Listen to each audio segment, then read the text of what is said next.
Well, joining me now, Omarosa Manigault-Newman, former Director of Communications for the Office of Public Liaison in the Trump White House. She, of course, starred in Trump's former reality TV show, The Apprentice, and she is the best-selling author of Unhinged, an insider's account of the Trump White House. Welcome back, Omarosa. It's been too long. I could actually talk to you every weekend, but let's start with what we've got here today.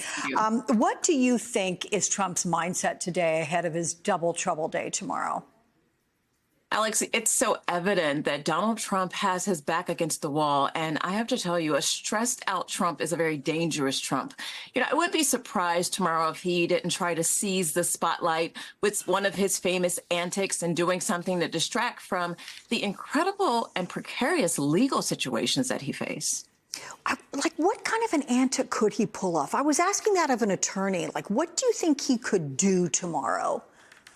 Well, last week, when he also was faced with another stressful legal situation, he equated immigrants to animals. He said that there was going to be a bloodbath. So who knows what this week will bring with Donald Trump? But I can tell you that the video of him golfing and trying to play that he's cool, calm, and can collect.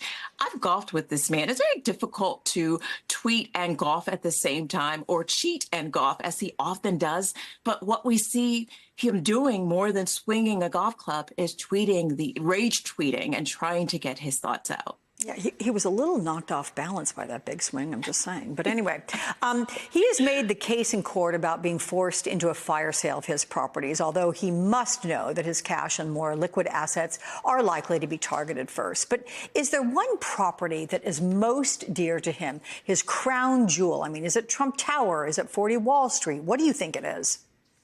Well, I'll have to say that it's Trump Tower. As you know, it was the centerpiece and the backdrop of The Apprentice. It was shown to the millions of people who tuned into our show every single week. It's where we lived for all of those months that we were shooting. Donald Trump loves Trump Tower. If AG Tisch went after this particular property, it would really hit him where it hurts. Yeah. So he's in court tomorrow in person for the hush money case. And in the last few days, Omarosa, NBC News got exclusive video of Stormy Daniels at the Manhattan DA's office. And she also appeared on ABC's The View. So here's a little bit of what she said there. People think that I did it for the money, and what they don't understand is, as the subject of a documentary or going on a show like this or 60 Minutes, which is why I chose to come out the first time, I made zero. But I didn't get paid anything, but it cost me everything. I wrote the book because I wanted to get my story out, and then I realized a lot of people don't read. So yeah. I should have made like a picture book. No, I shouldn't have.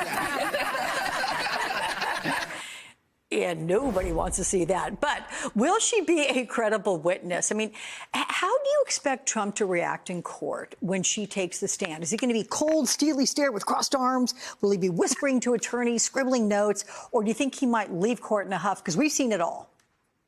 You know what's really weird about Donald when it comes to Stormy Daniels is Donald is actually kind of proud that he had this affair with this porn star, even though he acts as though, this is something he didn't engage in. He's always bragged about his relationship with these folks, about his ability to get these types of women.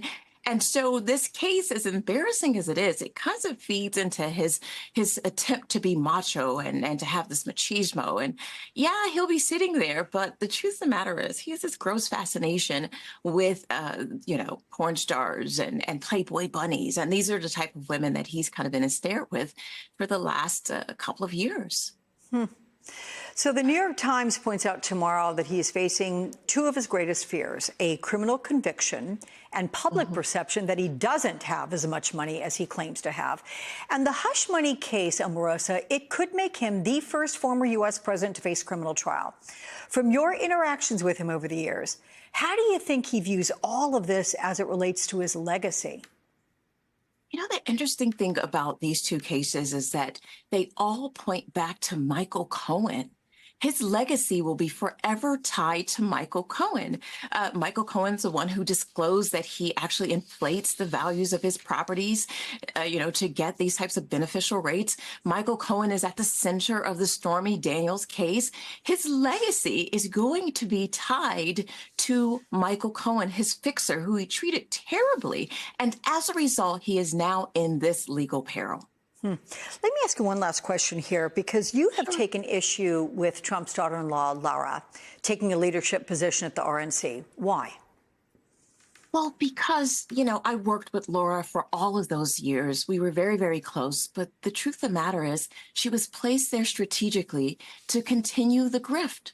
She is there to make sure Donald Trump gets all of his legal fees paid. And in fact, the agreement that she put in place on day one was that Donald Trump's legal fees are paid before any of the expenses related to the campaign are paid.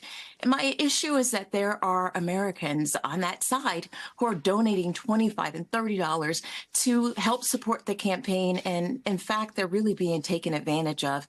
And she's taking a big part in exploiting those people. Okay, duly noted. Omarosa, always good to see you, as I said at the very top. Thank you so much. We'll see you again.